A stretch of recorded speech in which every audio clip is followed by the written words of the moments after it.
Hey, what's up? Andrew Kramer here for VideoCopilot.net, and welcome to another very exciting After Effects tutorial. Thanks for joining me. We're going to be taking a look at this cool transition effect, and let's just take a look at some of the examples of what it can be used for. So first we have a wall of balls that come together, and pretty cool, 3D, all that good stuff. We have this one where somewhat of a transition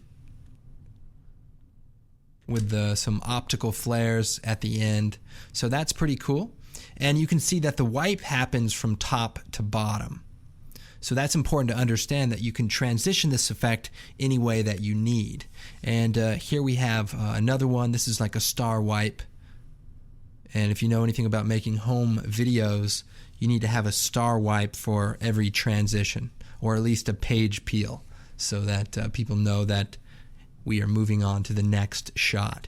And finally, we have one more example here, similar to the wall, but just to point out that it can be used with pictures or logos, pretty much anything that you're working with. So first thing, we're going to take a look at this example here. So I have a title card, and this can be a logo, any kind of graphic or a photograph, and we're going to drop it into the new comp button. So we have our nice looking design. Our comp is 300 frames long, and just to double check, Control K, we are at 24 frames per second. So we'll hit OK. Come over to the effects and presets. We're going to type in CC Ball Action. It's already there, but I just did it for the sake of the tutorial, and we'll drag that out. And instantly we come up with a pretty cool effect. And I want to point this out too, that just using this effect on its own is pretty decent. Some cool settings here, like the size of the balls. We can set that down. I'll turn that up there, back up to full. And you know, you can create some interesting things, and it is pretty three-dimensional. So I could change this rotation setting. I could also twist it a bit. So right away, I mean, it's pretty interesting just on its own. There's also a scatter function that allows them to kind of spread out and do some interesting things. I saw somebody posted on the blog that they used it to create like a DNA strand, and so that's a cool idea. Just be careful that you don't use DNA from frogs when you are engineering them for dinosaurs, and if you want them all to be females, you want to be careful, because what can happen is that some frogs have the ability to change genders to, you know, reproduce. And so if you're trying to build some sort of park, you know, that represents the Jurassic period, you want to be careful that they aren't mating and turning into a problem with overpopulation. So remember, nature finds a way. By the way, that was all improv. I love that movie. The movie, obviously, we're talking about is Saving Private Ryan. Now, let's go and reset the ball action here, and we'll go down to 50% or 50 pixels on the ball size. So this is the size we're going to use, but if you change the grid spacing, you can do, you know, some different interesting things. So if they're really small, you know, it's a much more higher quality effect in terms of pixel resolution. But I like it to be a little bit more graphical anyway, and it also render faster, which is always good. So back to it. I'm going to reset it again, but that's it. No more getting sidetracked about movies and stuff.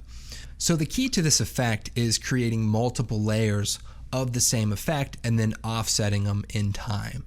Now, there's some different tips that are going to make this easy, and hopefully it'll be reasonable for such a cool effect.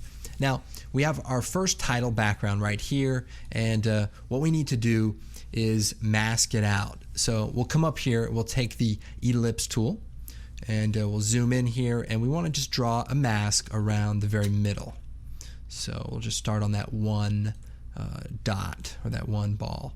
And what we need to do is animate it. Now, here's the process. So it's not that complicated, but it is specific. So let's just kind of go through this really quick. We have it set right here on frame 0. So what we're going to do is animate the mask path. So we'll click on that, And as far as how many copies we want to work with, it's up to you. In this case, we're going to do 25. So if I come forward to frame 25, and because we start on frame 0, I'm going to go up 1 to frame 24, then what I'll do is animate the mask to grow out. So we'll double click on it, hold down Shift, Alt, Control, and that way it just scales from the center there, and we'll scale it until it reaches the outer bounds. So we'll hit enter, and so now we have a transition. Now what's cool about this effect is that the balls render after the mask is created. So we're not cutting off the balls that are close to the edge. They're going to stay the correct rendering. So that's kind of cool. Now what I need to do is create another mask. So I'll take the current mask, edit, duplicate, and then we're going to set this to subtract. Now we'll go into that mask property and bring the mask expansion in a bit. So probably 2 or 3 layers. The idea is to make sure that you get all of the animation in each frame. So it looks like that should cover it. But go ahead and play with that setting just to get it right. So now we've created, this animation. Now the ultimate goal is to make 25 copies of the layer that represent each slice of this mask animation. So here's how we're going to do that. First, let's pre-compose our animation. We'll hit pre-compose and we'll leave all the attributes and we'll just call this title and hit OK.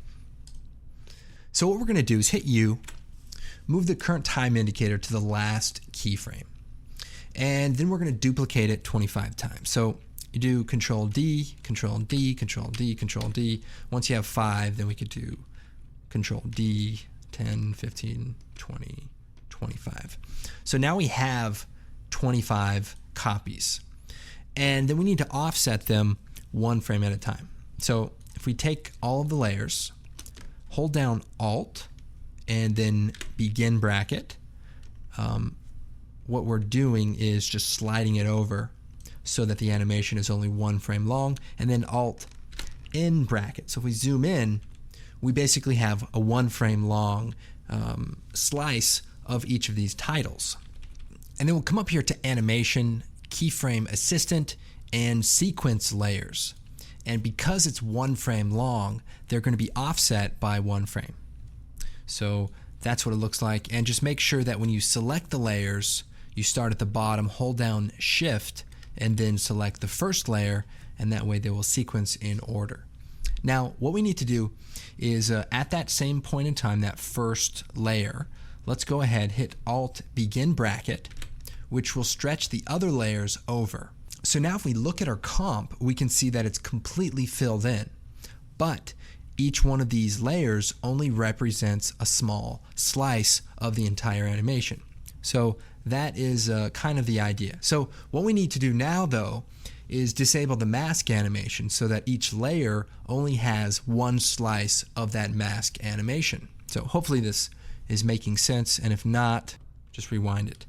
Hit M, and what that's going to do is bring up all of the masks, and you can see we have all this animation.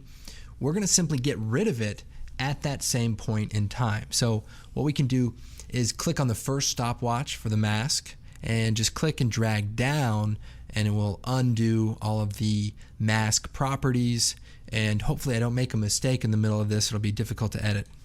Great, no problem. So now we've got rid of all of the masks animating, and we're in good shape. What do we need to do next? First, let's go ahead and extend the layers back to their full length. So we'll hit Control A to select all, and then Apple begin bracket, and then we can go to the end here and just extend it out a little bit. So now that we have it set up, this is where we can start being creative. So first thing we'll do is bring all of the layers back to frame 0. So again, we'll hit Control A and then hit Alt Home, and that will slide them all over. So what I want to do is go find one of them that takes place in the middle here and solo the layer. So what I want to do is create an animation and then apply it to all of the other layers.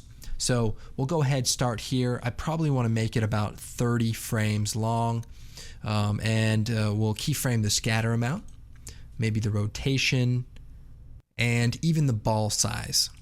So then if we move back in time to frame 0, we could turn the scatter amount up. We can shut off the show masks so we can see what's going on, and maybe add a little bit of twist. We might even change the axis, maybe the y-axis. That could be interesting. So it's up to you. You just want to play around with the settings. Now, we can set the ball size to 0, so they start really small and then come and create themselves. So if we take a look at the box animation, that's how I did it here, where you can have a bunch of little particles that grow into being the full-size particles. So that's one way, but in this case, we're actually going to turn the size up so that they're larger. Now, I also want to add a blur effect, so a fast blur, and even an exposure control from the color correction. So we'll hit U so we can see the animation. Just make sure our keyframes are set up. And we'll set the blurriness to maybe about 60. Hit U, brings those up. And we'll move forward to our 30 frame mark and turn the blur down to 0. And for the exposure, what I want to do is move 2 frames before the end, set a keyframe, then move forward, turn the exposure up 2 stops, and then go forward, 6 or 7 frames, and then set it down to 0. And that's going to create this effect where you see this highlight almost like a shock wave, and just kind of a good way to indicate that they have come together and that the image is ready to go. Like when, never mind, we'll talk about that later. So let's go ahead, add some easy ease keyframes here. So we'll select all of these values, we'll hit F9, and that way it'll be kind of smooth as it comes together. Let's see here. Okay. Looking good. Maybe we'll set the ball size to 75.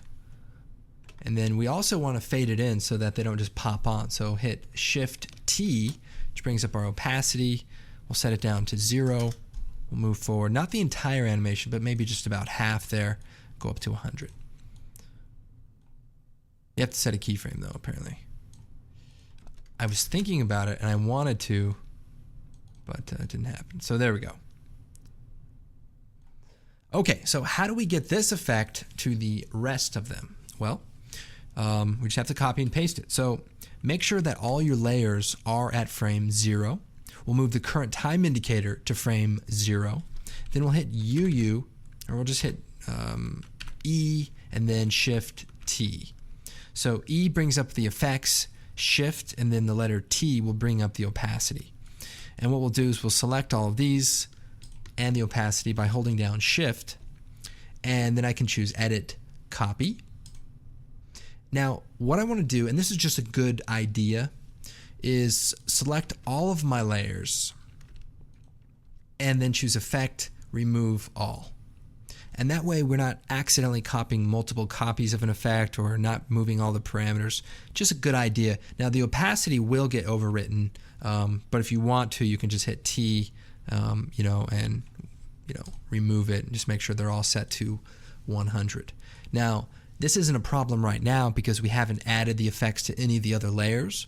But if you want to make a change, what you're going to need to do is change the one, copy the settings, and then paste it to the rest of them. So just so you understand that. Now, what we need to do is paste it right here. So Edit, Paste. And it's going to be slow, but look at this. We've created a monster. Now, in order to offset them by 1 frame, we need to go then make them all a single frame long and then sequence the layers like we did earlier and then re-extend them. Well, I got tired of that pretty quick, so we whipped up a quick little script that you guys can use for this effect. So what we'll do is we'll select the first layer, go down to the bottom, hold down Shift, select the last layer, and then choose File, Scripts, Run Script, and we can run the sequencer script. And when we hit Open, we get prompted with the ability to offset by however many frames. And it doesn't matter where the layers are, it'll just sequence them off by whatever you type in here. So we'll do by 1 frame, hit OK. And so now our animation starts in the middle there, starts to come together, and then we have our entire logo. Let's go ahead and extend our layers. So we'll move over, hit Control A, and then Alt in bracket to just extend the out points of the layers. And then we'll set the work area and I'll hit 0 so we can start previewing it. So right away we have a pretty cool looking effect. Now what I probably want to do is duplicate the top layer, and I'm going to take that copy, we'll change it to, I don't know, blue so that we know it's a different layer, and we'll just delete all of the effects. And maybe what we'll do is we'll add our own mask that animates. So let's see, we'll turn our masks back on, animate the path. We'll move forward, let's see. We're at frame 60, we'll move forward to frame 90. So we're going about the same speed. And hold down Control, Shift, Alt, and we're just gonna scale this up. Now I scaled it all the way up, but you can do less than that, and we can feather it out a lot and turn it back on. So then it's just a matter of lining it up with the animation so that as it grows on, it also fades to the correct image. But remember, this is 3D, so we can even add some more cool 3D effects. So I'll turn on the 3D layer switch, and I'll also take all of our layers other than the top one, hold down Shift, and let's set the transfer mode to add. And what that's going to do, besides adding a bunch of little random dots, because remember there's a little bit of overlap, it'll just make the particles blend a little bit more naturally together. So we get to the end here. I want to create a camera move. So we'll create a new camera. We'll do the 24mm preset, hit OK. And then we'll create a null object. And we'll make the null object 3D. And then we'll parent the camera to that null object. So towards the time when the animation is about complete, about here, we'll go to the null, hit R, keyframe the Y rotation, and then we'll move forward to the beginning, and we'll rotate it to the side, and then we can move that over. Maybe we'll do like 120 or so. We'll select that keyframe, we'll hit F9 so that it's nice and smooth. And for our camera, we'll hit P, keyframe the position, we'll move that over, hit F9 so it's smooth. And then when we go to the beginning, we'll take the camera track Z tool and let's move close in here. So then we start out really close to the particles and then we start backing away from them. Now I just remembered something. You see how the edges kind of fade off? That's because my blur effect, I suspect, didn't have the repeat edge pixels on. So just remember whenever you're making all these effects, just make sure you set all the settings right before you copy them. Unlike here, where I've clearly made a mistake, I've recorded it into my tutorial, and now will be the ridicule of the After Effects community. So nevertheless, be careful. It's just a message. All right, so I think this is looking pretty good. Let's go ahead, take a quick look with the entire animation.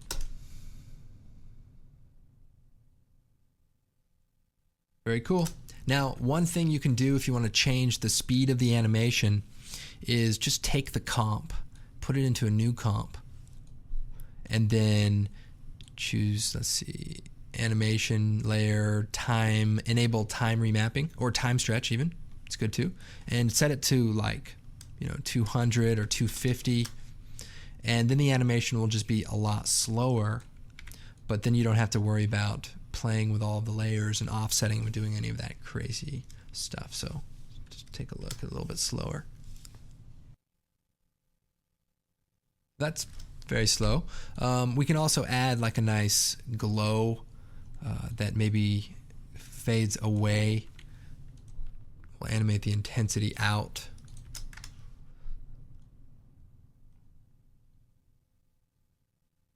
But maybe a nice glow, and then everything comes together. Now, here's another idea. I'm not sure how long this tutorial is, but I just want to throw out some more ideas there. So remember, we set the animation to be about 30 frames long. So if we open up the pre-comp, and let's say we go to frame 29, for example, and let's add an orange, like a gold solid. And we'll keyframe the opacity here.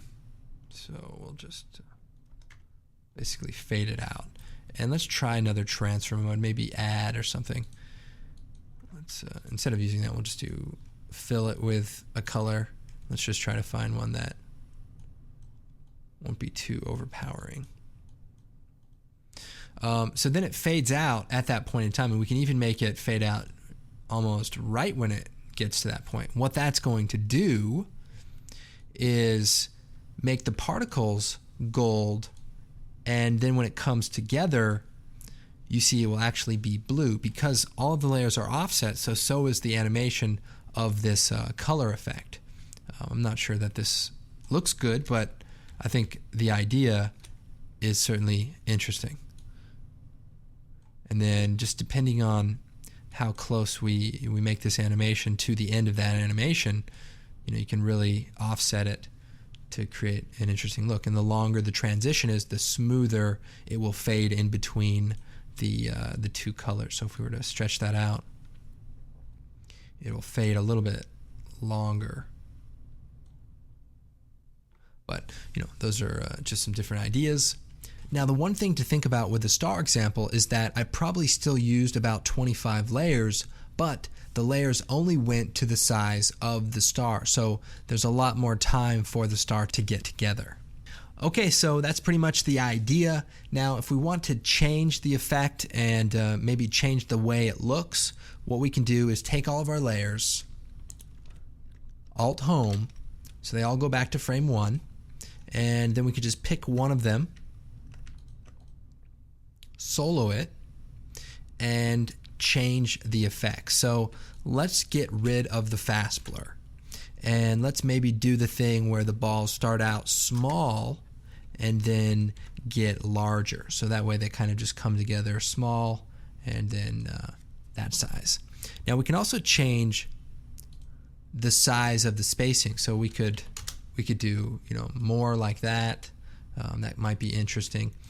But once we get it the way we want, we'll hit E and then Shift T so we can see the opacity. Then we'll go to the beginning, hold down Shift, edit, copy, and then we just need to select all of the layers, choose Effect, Remove All, choose Edit, Paste, and then let's make sure that we have them selected from 1 to 25. Then we'll choose that script, run script, sequencer, open, and we'll offset by 1 frame. We'll hit OK. So now, if we look at it, we'll unsolo that one. They all start coming together, and let's go and preview that. And to get rid of some of those specks that you see, we could just change the transfer mode of the layers just back to normal, and that way they're not blending with each other. So there you go. Now the reason it looks like they are here is because we're at half resolution on the render, but you can see that it's not like that in the final render. Anyway, so there you go. Pretty cool effect. Just think about all the combinations of things you could apply to that one layer and then copy it to the rest of them and see it kind of cascading on. So it's a lot of possibilities here, and the ball action filter is a fun one, and hopefully you guys have fun playing with it. Now, of course, be sure to check out the website. We've got lots of cool things happening. We've got the After Effects basic training. If you have coworkers or friends who want to get into After Effects, that's a great place to start. We've got our presets, the Sure Target plugin, as well as the reflection plugin, and just download the project file for those to get those. And we also have some cool tools that are very affordable. We have optical flares for adding some insane lens flares to your work. And of course, it helps support the site. So check out the blog and just stay active and keep learning. I am Andrew Kramer, and we'll see you next time.